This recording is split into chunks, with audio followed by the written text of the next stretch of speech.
की हत्याएं होती रहती है, इस पर आपका क्या कहना है? देखिए, दलितों पर अत्याचार से ये आज ही नहीं, आप इतिहास उठा के देखेंगे, रिकॉर्ड उठा के देखेंगे तो दलितों पर जो हत्या है वो जानवरों से भी बदतर ज़्यादा हो गया। और सिर्फ बिहार ही का मामला नहीं। नमस्कार, मैं नीतीश और आप देख रहे हैं एक्टिविस्ट नीतीश। अभी हम आरा में मौजूद हैं और आरा के अम्बेडकर छात्रावास में मौजूद हैं। अभी हमारी मुलाकात अनुसूचित जाति जनजाति के प्रकोष्ठ अध्यक्ष हैं साधु पासवान जी, इनसे हुई है। आइए इनसे जुड़ते हैं और इनसे बातचीत करते हैं।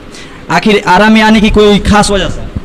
देखिए, मैं राष्ट्रीय जनता दल की ओर से मैं भोजपुर जिला का जिला निर्वाचन पदाधिकारी बनाया गया हूँ और मैं राष्ट्रीय जनता दल का SC/ST प्रकोष्ठ का प्रदेश अध्यक्ष भी हूँ, क्योंकि हमारे जिला में संगठनात्मक चुनाव पंचायत स्तर से लेके प्रखंड से लेके जिला स्तर तक चुनाव होना है। मुझे संगठन बनाना भी है। उस सिलसिले में मैं लगातार 2 दिन से मैं इस भोजपुर जिला में हूँ। उसी बीच समय निकालकर जो हमारे अम्बेडकर कल्याण छात्रावास भोजपुर का जो हमारा भाई है, समय निकालकर मुझे अपने लोगों के बीच आए हैं और जो इनकी समस्या है बिहार सरकार से, वो समस्या मैं अपने नेता तेजस्वी यादव जी के समक्ष रखूंगा। जो हमारा बिहार सरकार का कल्याण मंत्री हैं संतोष मांझी जी, उनसे भी मैं व्यक्तिगत आग्रह करूंगा आपके चैनल के माध्यम से कि जो अम्बेडकर कल्याण छात्रावास भोजपुर में जो समस्या है, छात्रवृत्ति का समस्या है, यहाँ चौकीदार नहीं है, राशन की यहाँ अभाव है, यहाँ लाइब्रेरी नहीं है, ये सबको मद्देनजर को देखते हुए मैं भोजपुर के जिलाधिकारी से भी मैं मांग करूंगा कि तत्काल अम्बेडकर कल्याण छात्रावास में जांचों उपरांत आप हमारे छात्रों को इन समस्याओं से निदान करवाएं।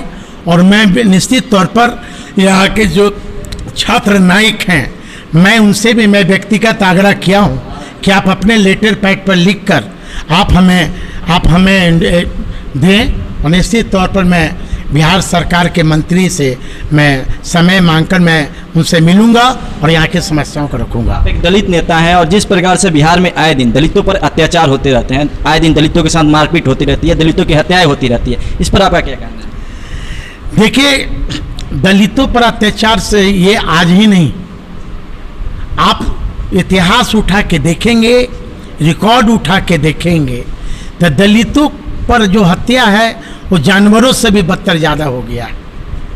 और सिर्फ बिहार ही का मामला नहीं, अन्य देशों में आप देखेंगे, अन्य राज्यों में भी देखेंगे, अन्य जिलों में भी देखेंगे तो निश्चित तौर पर दलितों पर अत्याचार बढ़ रहे हैं। उसके लिए सरकार ने कानून बनाए, SC/ST एक्ट है, लेकिन प्रश्नवाचक चिन्ह यहाँ है।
केंद्र की जो सरकार है,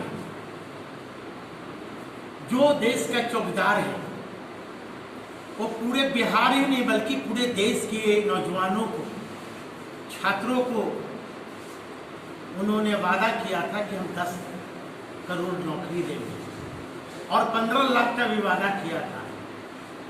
और ये सरकार जो है, ये गुडसे के संविधान पर चलने वाले लोग हैं। हम लोग की विचारधारा जो है वो बाबा साहब अंबेडकर की विचारधाराओं पर चलने वाले हम लोग। मैं तो केंद्र सरकार से मैं मांग करता हूं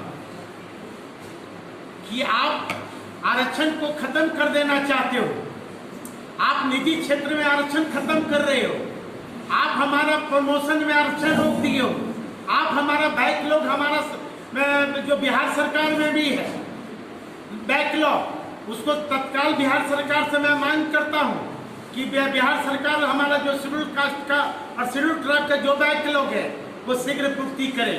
जो केंद्र सरकार में जो हमारा बैकलॉग है और वो करीब लाखों की संख्या में वो पूर्ति करे। जो भारत का प्लानिंग कमेटी है, जिस प्लानिंग कमेटी में 16 सदस्य मेंबर्स हैं, उस मेंबर्स में एक भी शेड्यूल कास्ट, एक भी शेड्यूल ट्राइब नहीं, कहीं न कहीं केंद्र सरकार बेईमानी कर रही है। ये मैं आग्रह करूंगा भारत के जो भी शेड्यूल कास्ट और शेड्यूल ट्राइब के जो सांसद हैं उनसे हमारी व्यक्तिगत आग्रह हो या किसी दल के लोग हो कि शेड्यूल कास्ट शेड्यूल ट्राइब के मुद्दा पर आप लोग यदि सरकार नहीं सुनती है, आप लोग सरकार के सत्ता से बाहर निकलिए और देश में एक दलित आंदोलन खड़ा कीजिए। वादा से एक बात याद है कि आपके जो नेता हैं अभी जो बिहार के डिप्टी सीएम है तेजस्वी यादव, जो 2020 के चुनावी प्रचार में थे तो 10 लाख की नौकरी देने का वादा किया। आखिर ये नौकरी का पिटारा कब तक खुलने वाला है? जो यहाँ की निर्वाचित सरकार है केंद्र की, मोदी जी की, देश का चौकीदार का, ये चौकीदार पूंजीपतियों का चौकीदार है, न कि देश का गरीबों का। आज विजय माल्या भाग गए, धीरू भाई अंबानी भाग गए, पूंजीपतियों की कर्ज माफ हो रही है। क्या इस देश में दो कानून है? अमीरों का कानून अलग है, गरीबों का कानून अलग है। क्या इस देश में दो शिक्षा व्यवस्था प्रणाली है? अमीरों का स्कूल अलग है, क्या गरीबों का स्कूल अलग है? ये सरकार को आंख खोलना पड़ेगा। और जो हमारे नेता तेजस्वी यादव जी ने जो वादा किया है, जुम्मे मात्र अभी 1 सप्ताह हुए हमारी सरकार बैठे हुए, हमारी सरकार, आप पूछिए बीजेपी के लोगों से कि दूसरी बार उनकी से वो सत्ता में आए हैं, वो वादा किए हैं, क्या हुआ? निश्चित तौर पर आप देखेंगे कि ये हमारा जो नेता है तेजस्वी यादव, निश्चित तौर पर युवाओं की धड़कन है। युवा कौन है? निश्चित तौर पर समय आने दीजिए। अभी तो जुम्मे 1 सप्ताह हुआ ही है। सरकार आने के बाद जिस प्रकार से पटना में आंदोलन कर रहे स्टेट के जो छात्र थे, अभ्यर्थी थे, उन पर लाठीचार्ज हुआ, कहाँ तक कार्रवाई एडीएम के ऊपर, पटना के एडीएम के ऊपर? हमारे नेता ने तो सीधे सस्पेंड करने को कहा। पटना के कलेक्टर रवि कुमार जी जांच कर रहे हैं, अब जांच में पकड़ा भी गए हैं। चलिए ठीक है, अभी हमारी बातचीत अनुसूचित जाति जनजाति प्रकोष्ठ के जो राजद के प्रदेश अध्यक्ष हैं अनिल कुमार साधु से हुई।